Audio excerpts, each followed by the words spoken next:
Napoleon Bonaparte is one of the most epic figures in the whole of history. His name is as legendary as Caesar, Alexander, and Genghis Khan. And though he was alive only 200 years ago, which isn't a very long time at all, his name seems to be much more immortal, eternal, than most anyone else in the last 500, 800, or even 1,000 years. He isn't just a staple of French history, of military history, or even of European history. His name belongs to the whole of world history. The story of his life is legendary, all the way through.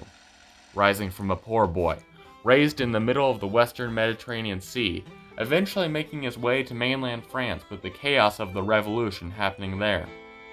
Napoleon rose through the ranks of the collapsing French government, managing to escape the wreckage of that kingdom as a war hero. He rose through the ranks of the post-revolution government. He conquered Italy, he invaded Egypt. Later, he was able to conquer much of the Iberian Peninsula. He held much of Western Europe otherwise.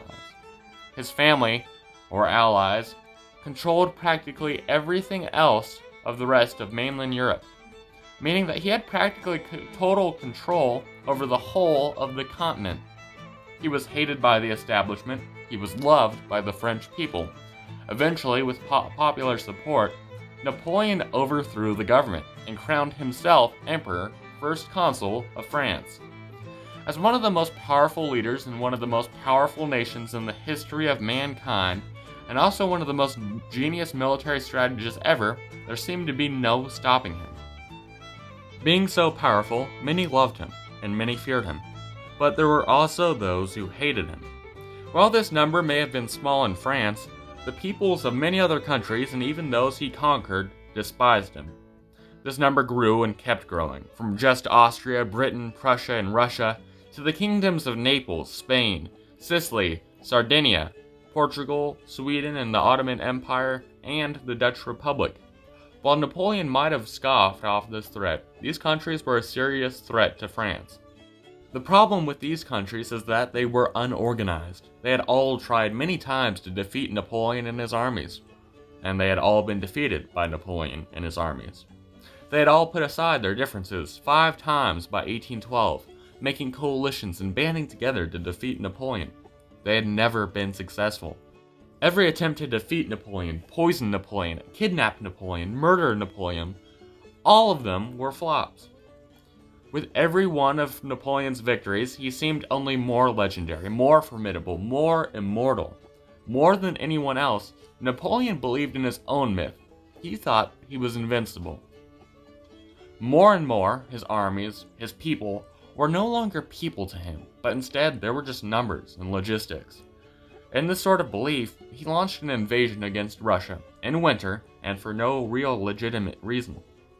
People often say that if there is one rule of warfare, it's that you don't invade Russia, and especially not in winter. This rule is true, even when you are Napoleon Bonaparte. But even as he worked his way more and more closer and closer to the Russian capital at Moscow, he still seemed unstoppable. He won virtually every battle on the path to Moscow, and in time, he did reach the city. When Napoleon entered Moscow, he thought this would be the end of the war, that the Tsar Alexander I would surrender after seeing his capital breached by French soldiers. This did not happen.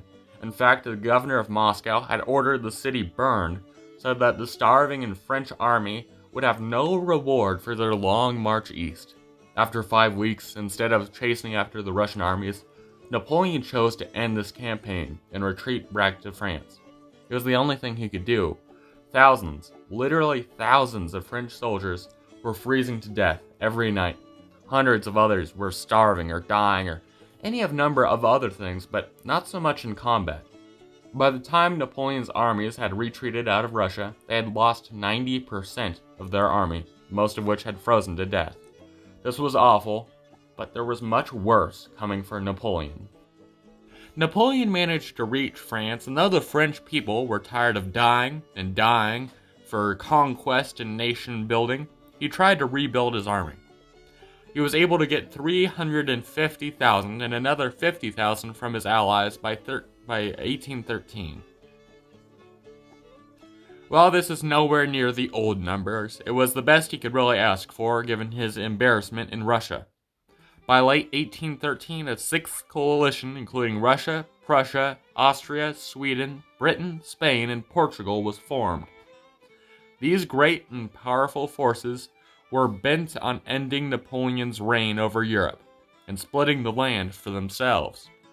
However, unlike the past 5 coalitions, the 6th coalition made a special agreement to not make a separate peace with Napoleon. This time, the coalition was going to be completely united, and every member would see the war all the way through, win or lose. This coalition also had a number of other advantages the other coalitions had not. They had more members than ever. They had stronger armies, and they were fighting a badly demoralized French army with much fewer numbers. After a few battles with the coalition forces in East Germany, which Napoleon didn't lose but lost great numbers of men while winning, the coalition and Napoleon briefly had a truce. This truce did not last, and the coalition went to attack Napoleon at his base in Leipzig. Leipzig, also called the Battle of the Nations, was a total defeat for Napoleon. 90,000 dead in just 3 days of fighting, with another 30,000 captured. This was the worst battle Napoleon had ever fought. Though he narrowly managed to escape capture, his enemies back in France were waiting for him. After he did make it back to France, the country was getting invaded by the coalition. The government had 2 options: force Napoleon to abdicate, give up his empire, or have the whole of the government dismantled. They forced Napoleon to resign. Napoleon himself, of course, wasn't totally on board with this idea. In fact, Napoleon tried to kill himself, but failed. The coalition, in cooperation with France and Napoleon, agreed that he would be exiled to Elba, a small island off of Italy, that he would be governor of this island, he would be given his own small army of about 300 men, and that he and his family would be given fairly hefty allowances. In exchange for these pretty generous terms towards the former emperor, France would be shrunk down to their pre-Napoleonic borders, and the Bourbons, or the kingdom which had been overthrown by the French Revolution, would be restored to power. Napoleon went off into exile surprisingly peacefully. After he agreed to step down, he hardly put up any resistance at all, which was out of character for him. He was clearly depressed. He hated being practically powerless and totally defeated, but that's just the way it was. All that was left for Napoleon was to live out the rest of his life in peace, and with some, but little, power, on the small and remote island. He would never see the outside world again, and he would never see France again. There was nothing more he could do.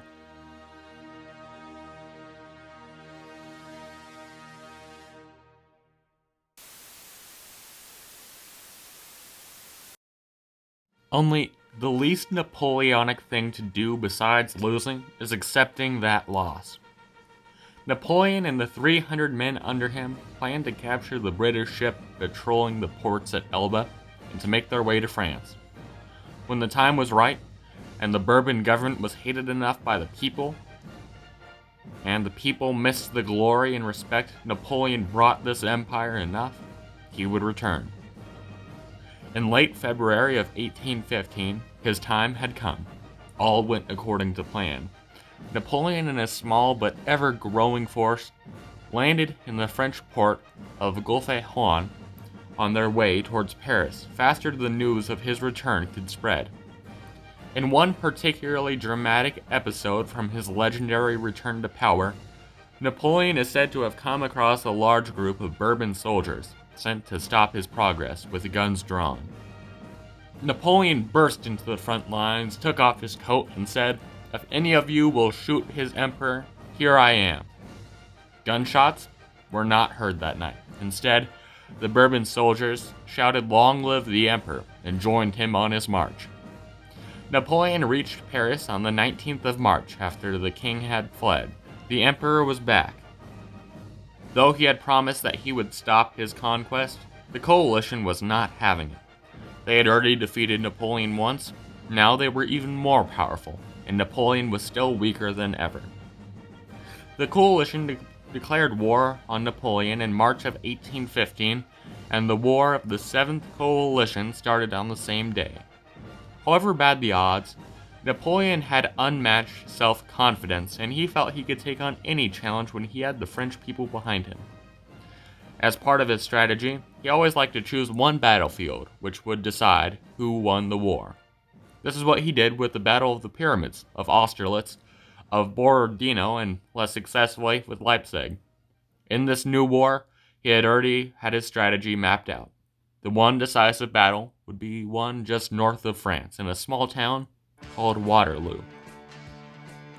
Besides the external disadvantages in fighting a war with the most powerful nations in the history of Europe, the reorganized French army was internally insecure too. Unlike any time before in his reign, soldiers would outright disrespect the emperor, and they would get away with it. The army had also been badly outnumbered, nearly 70,000 to the nearly 11,000 of the coalition. Napoleon still had a chance at success. He had been outnumbered before, but with every moment, the badly out of experience Napoleon's chances slipped and slipped more and more. He was against two armies, one commanded by the Duke of Wellington and the other by the Prince of Prussia. Both were superior to his one army.